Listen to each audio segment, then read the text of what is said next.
ఇది శ్రీకాళాంధ్ర టెంపుల్ అండి. ఇది మన మచిలీపట్నం నుంచి ఒక 70 కిలోమీటర్ వస్తుంది. చాలా బాగుందండి గుడి, చాలా పురాతనమైన గుడి అండి. ఇది గుడి స్థాపించి 101 సంవత్సరాలు ఏంటంటే శ్రీకాళాంధ్ర గుడి అండి.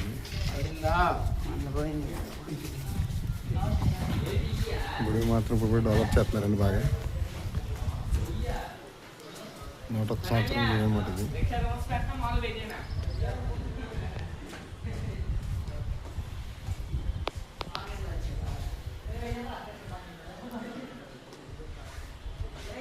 మన మోపిదేవి గుడి దగ్గర నుంచి ఒక 20 కిలోమీటర్లు వస్తుందండి గుడి.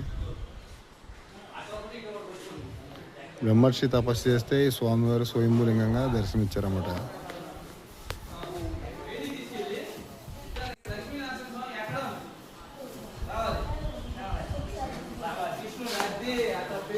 ఎంతో పురాతనమైన గుడిని దర్శించాలంటే కూడా ఎంతో పుణ్యం చేసుకున్నారండి. ఈ శ్రీకృష్ణదేవరాయ ఆముక్తి మాల్యద మండపం అంటండి ఇది.